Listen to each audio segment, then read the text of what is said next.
Hola clase, ¿cómo están? Hoy vamos a hacer una cascada o catarata. ¿Qué quiere decir cascada? Muy bien, quiere decir cascade. ¿Qué quiere decir catarata? Waterfall. Muy bien. Entonces vamos a hacer una cascada o una catarata. Para eso tengo una bandeja, ¿sí? Una bandeja aquí, ¿ves? Para recoger el agua. Y aquí tengo una piedra, otra piedra, para que se vea lindo.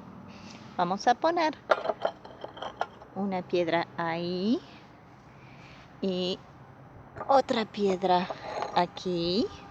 Ok, y ahora voy a poner unas plantas como si fuera la selva, así unas plantitas. Ahí, mira qué bonito. Y ahora vamos a poner otras, hay unas flores, ahí.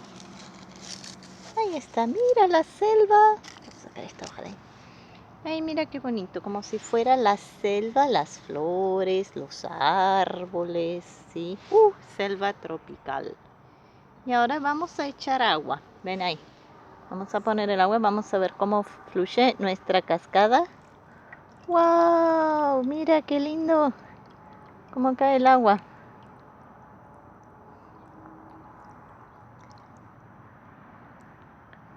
¡Yay! Nuestra cascada. Muy bien.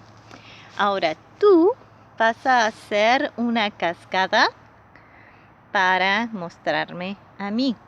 Now you are going to make a cascade to show me.